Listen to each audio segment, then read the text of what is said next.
Ini ang Digicast Negros 10, ang top 10 nga mga balita sa Negros Island Region. Ang amo ni kadulong sa inyo kagyani naton yung mga top stories of the day. Today's July 17, 2025, Huwebes nga adlaw. Siyam ka mga banwang ang syudad sa Negros Occidental, ginbaha. Duha patay matapos makuryente sa banwa sa Hinubaan.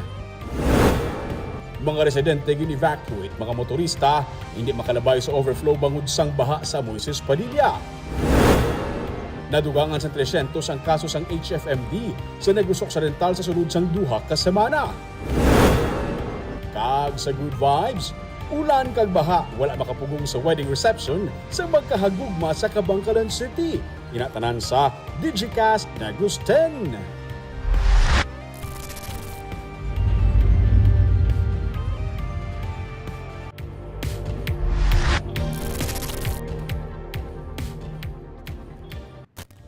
Sa number 10, una kita na sa weather update sa buong adlaw.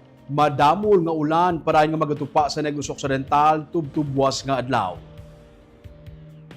As of 2 p.m. ang bagyo nga Krising ang yara na sa 335 kilometers east-northeast ang Virac, Catanduanes. May kabaskogon ini nga 55 kilometers per hour kag pagpangmadlos nga 70 kilometers per hour. Ginapaabot nga magalandfall ini sa Cagayan sa Luzon buwas sa gabi o kun Sabado sang kaagahon. Pero ang nagadala naman sa ulan sa Visayas amo ang hangin nga habagat.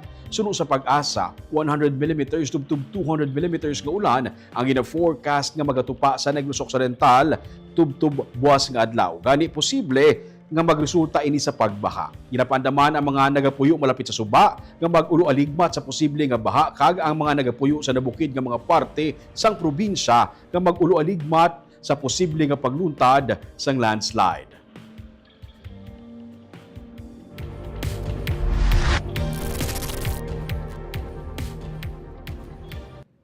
Sa number 9, mga ospital kag mga health facilities sa karon na paidalom na sa Code White o kun heightened alert.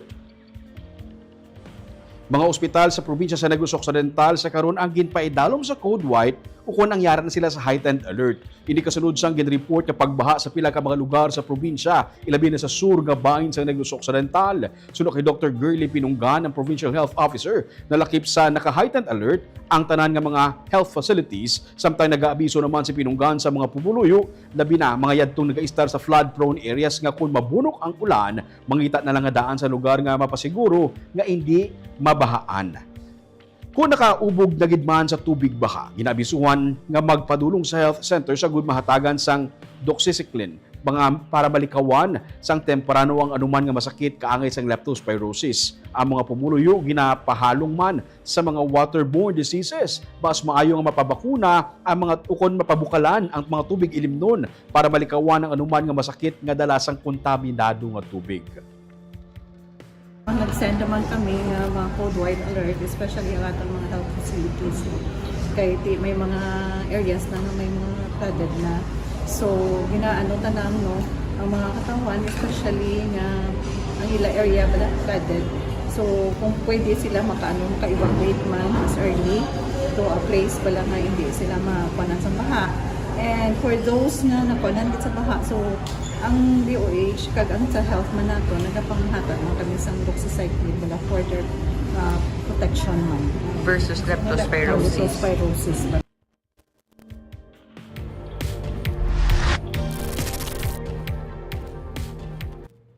Dugang pagiging mga balita parte sa baha, dugay-dugay. Samtang sa number 8 anay, magpakaisahanay, nagnilab-anay sa Banwasang Isabela. Duha ang pilason sa paglabanay sa magpakaisa sa Barangay Bansablay, Banwasang Isabela sa Negros Occidental, Miyerkules sang gabi.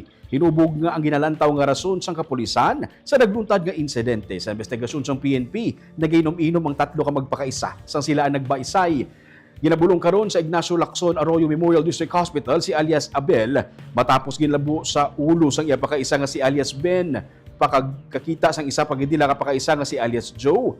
Nagkuha man siya sang binangon kag ginlabo si alias Ben nga nakibyasan sa natuong abaga. Detained karon sa custodial facilities sang Isabela Police Station si alias Ben kag alias Joe.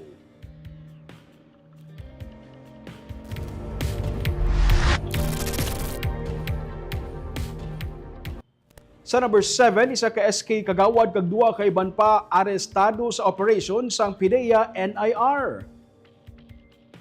Sa pagsugod sa operation sa newly installed ng Philippine Drug Enforcement Agency Negros Island Region, nangin mabinungahon ang ilang duha ka mga operasyon sa Siquijor kag Negros Occidental matapos makadakop sang 3 ka mga ginakabig high-value targeted personalities. Ginaresto sa PIDEA NIR agents upod ng Siquijor Police ang 23 anyos kasanguniang kabataan kagawad sa Hulyo 14 sa barangay Ibabaw, Siquijor. Nakuhaan sa 2 ka sachet ang suspected shabu ang SK kagawad, isa ka cellphone, motorsiklo kag buy-bust money. Pagkasunod nga adlaw, duha naman ka mga tricycle driver nakuhaan sa kapin sa 400,000 pesos nga balor sang suspected shabu sa barangay 3 sa Hinigaran. Sa idalom sang Republic Act 12000 kun the Negros Island Region Act, tigayon nga natukod sang PIDEA ang PIDEA Regional Office NIR sa pagpamuno ni Regional Director Melvin Estoque. Sarang maka-operate ang PIDEA NIR sa mga probinsya, syudad kag kabanuhanan sa Negros Occidental, Negros Oriental kag Siquijor.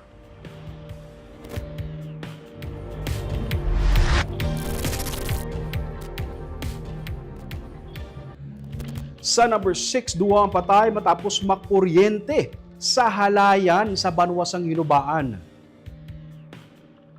Nagapanghalay sang nilabhan si Jornaline Umake sa balay sang iyang amo sang aksidente nga matandugan ang kable nga nagaangot sa live wire. Suno kay Hinubaan Police Chief Major Janick Bermudez, natabuan man nga yara si Florante Hanoy malapit sa iya kag iya ginbuligan si Umake pero pati siya ang nakuryente man. Gindala sila nga duha sa Eleuterio Disena Memorial Hospital pero gideklarara sila nga dead on arrival. Ginkatuan sa Negros Occidental Electric Cooperative kuno Seco Hinubaan ang lugar nga ginkaayo ang electrical hazard para hindi na masulit ang amo nga insidente.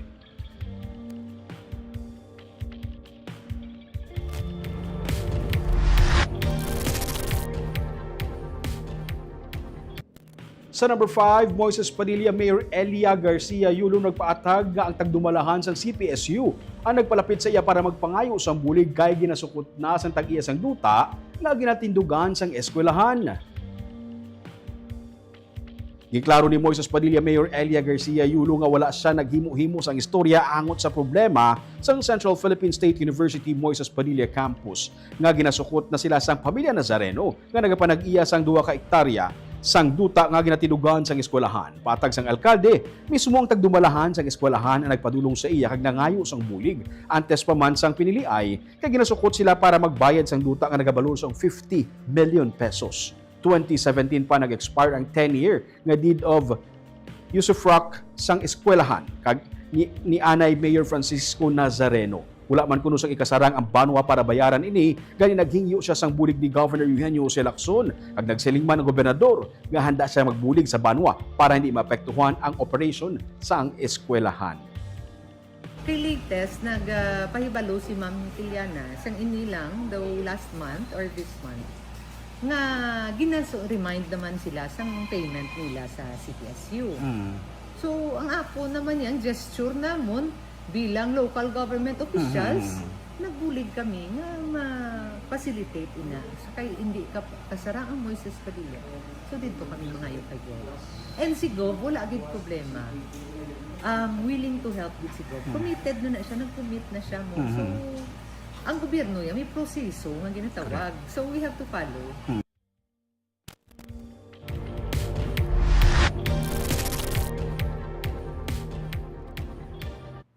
Sa number 4, formal na nga nagbukas subong nga adlaw ang Renewable Energy Week Expo 2025. Magalawig ini sang 3 ka adlaw. Na salida sa SMX Convention Center ang mga exhibit na kaline up man ang mga forum kag workshop nga nagatibong sang renewable energy solutions. Dinapit nga bisita si Department of Energy Yusek Felix William Fuentebella. Siya ang keynote speaker kag iyagin sili nga nakaposisyon ang Negros Occidental sa pagpamuno sang transition para sa renewable energy. Hindi lamang bahin sa political will kag active nga community support ang yara sa probinsya kundi pati na ang bugana sa renewable energy resources. Suno sa iya sa karon ang Negros Occidental may 52 ka renewable energy projects sa nagkalilaing nga mga stages of development kung sa diin ang combined potential capacity nagadangat sa 13,208 megawatts. Mayara sang solar power, hydropower, geothermal power kag wind energy potential ang Negros Occidental. Ginsilig naman ni Governor Eugenio Jose Lacson nga ang ginapaabot sang probinsya amo ang tagsa ka Negrense, tigayon makaangkon sang renewable, reliable, accessible, affordable kag sustainable energy. Ginapabugal niya man nga kaupod sa iban nga local government units gin-adopt sang probinsya ang solar PV solutions kag ang goal amo ang tanan nga LGU ma-solarize sa masunod nga 3 ka tuig. 17 projects ongoing. Hydropower, mababa 100 megawatts. Geothermal, 6. Wind, 11 gigawatts ang pwede. But at the end of the day, how do we bring all these together? Addressing access and affordability, reliability and resiliency, clean and climate-centered actions. It's really tough, but the good thing is when our leaders are looking at it closely. Our goal, all LGUs will solarize within the next 3 years. Be assured that we will continue to seek appropriate solutions to meet different challenges through collaboration and cooperation. In many cases, there will be no magic bullets and no instant solutions, but what will matter in the long run is our common vision and resolute action. We take note that there are RE projects in the pipeline that still have to hurdle existing policies, rules and regulations, both national and local, before getting off the ground.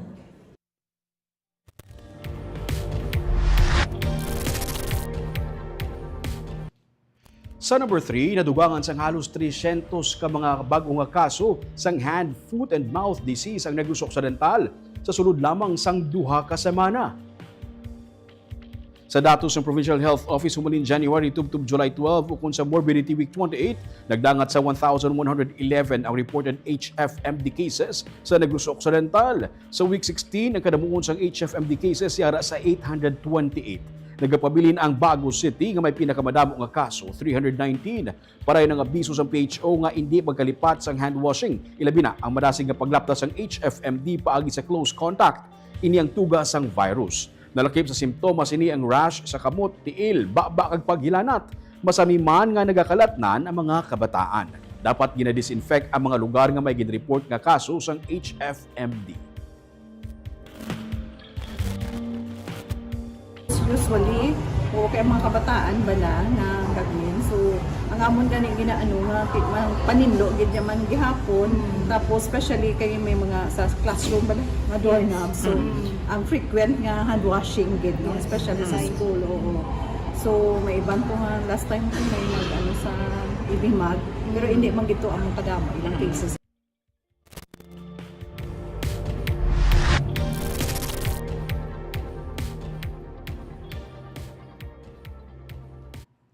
Sa number 2, nagdangat sa siyam tanan ka mga banwa kag syudad ang apektado sang baha sa Negros Occidental subong adlaw. As of 11 AM, 230 ka mga pamilya o kung 738 ka individual ang gin-evacuate. Ilakip na ang Bacolod. 28 ka LGU ang nagsuspend sang klase. Sa report ng Provincial Disaster Risk Reduction Management Office, may 181 ka mga persona ang gindala sa mga evacuation center sa Hinubaan, 110 ka persona sa Kawayan, 20 sa Binalbagan, 427 sa Isabela bangod sang pagbaha. Ginreport man ang pagbaha sa Kabangkalan City, Himamaylan City, Ilog, Moises Padilla kag Hinigaran. Suno kay Irene Bell Plutenia ang pamuno sang PDRRMO, light to moderate rains dala sang habagat tukon southwest monsoon ang nagtupa sa probinsya. Tayo yun kung continuous ang pag-ulan humalin sang kagabi, rason nga nagtuga sang pagbaha sa pila ka mga lugar sa sur sang probinsya. Gan-enhance pagid sang Bagyo Krising ang habagat suno sa kay Plutenia. Depende sa lugar, mayara sang kutob sa tuhod ang tubig baha. Sa ilog suno kay Plutenia, mayara sang tubtob sa hawak nga kadalumon sang tubig sa pila ka dalanon, miyara man sang 2-3 katapak ang kadalumon. Gani may report man nga dalan nga temporaryo hindi maagyan. Cloudy skies sukod magalumon nga kalangitan naman ang yara sa Northern Negros. May report naman nga landslide sa Sipalay City. Ginababot suno sa kay Plotenya ang kasubong nga pag-ulan buwas nga adlaw. Yara sa orange rainfall warning ang Negros Occidental kung ginapabot ang mabaskog nga ulan, pagbaha kasubong man landslide. Ang mga LGU sa Ginubaan, Binalbagan, Calatrava, Talisay kag Don Salvador Benedicto nagsuspend sang klase tub-tub Biyernes nga adlaw.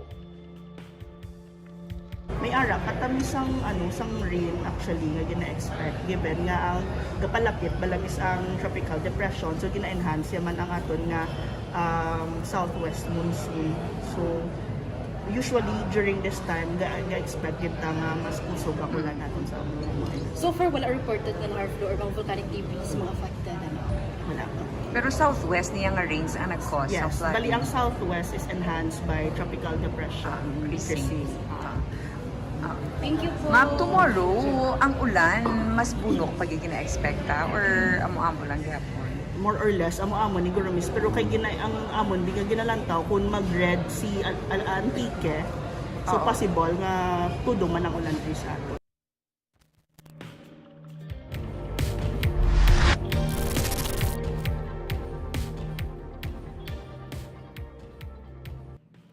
Kag sa numero 1 sa mga balita subong adlaw.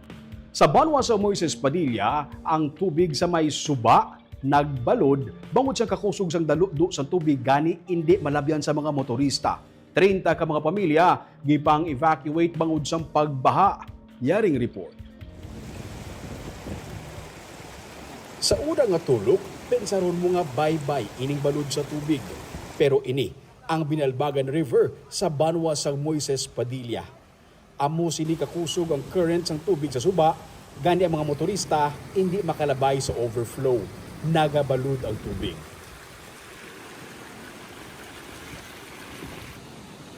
Sir, magamuna sir, hindi nakatabok. Muhulat gid. Pingin na, baka magulat. Delikado ka tama. Dalom ni katama diyo, no? Ang iban nga mga nagamotor, ginpakamaayo nga sa steel bridge na lang malabay para makatabok. Hindi kinatidugan ko, subukan mo siyang steel bridge, nung hanging bridge diri sa may Moises Padilla nga nagakonect sa Barangay 1 kag Barangay Inulingan. Sa palibot mo, pisaron mo, maduara ka sa may dagat, tinagabalod. Pero ini ang kabay naman sa tubig sa Binalbagan River bangod humalin pa sang kagabi o kahapon, sang hapon nagabubo na ang ulan sa kabukiran kani amo sini kadako sang tubig diri sa may suba karon diri sa may Moises Padilla.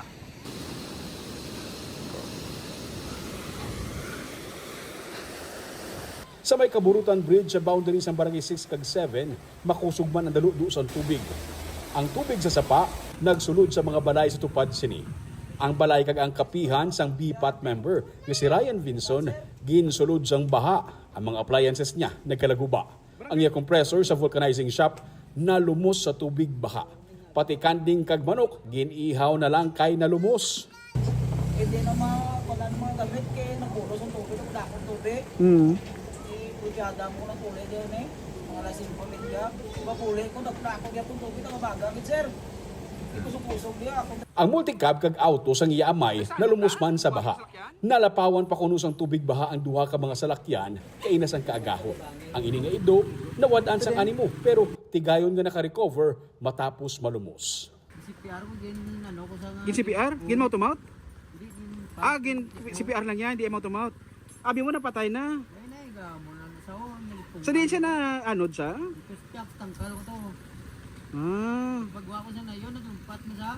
Suno kay Mayor Elia Garcia Yulo, 30 ka mga pamilya ang ginpang evacuate gikan sa crossing Magalyon bangod sang madalom nga tubig baha.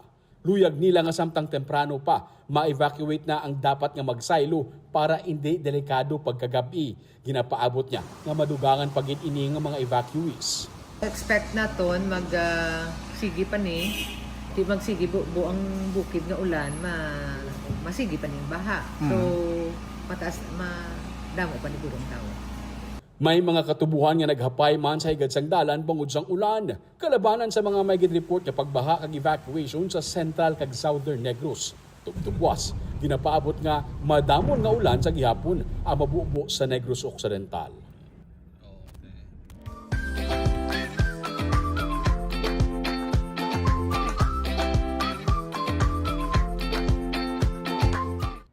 Kag sa good vibes, speaking of baha, ang ulan kag baha wala makapugong sa resepsyon sa kasal sang magkahagugma sa Kabangkalan City. Against all odds, ang natabo nga wedding reception sang couple nga sanday Rainboy Enriquez kag Michelle Bacong bangod bisan ulan kag baha ang wala makapugong sa selebrasyon sang ilang paghigugmaanay. Makita sa mga litrato kag video nga gin-share online nga malipayon ang bride kag groom. Pati na ang ilatag sa kapamilya, abyan kag mga bisita sa idalom sa trapal nga amo ang nagserbi nga atop sa wedding reception sang magkahagugma sa Barangay Carulan sa Kabangkalan City. Apisar nga nag-ulan kag basa ang duta sa wedding reception sang couple, nadayon sa gihapon ang seremonya. Si Rainboy kag Michelle ang isa sa napulo ka mga couples kaging kasal sa ginpatigayon nga mass wedding sa Kabangkalan City sang kahapon nga adlaw, Miyerkules. Simple man, kag madamo sang pagtilaw ang adlaw sang kasal nanday Rainboy kag Michelle apang makita ang hindi upang ang kun ano ukon nga hindi upang kun ano man nga kabudlayan sa duha ka tawo nga naga palanggaanay.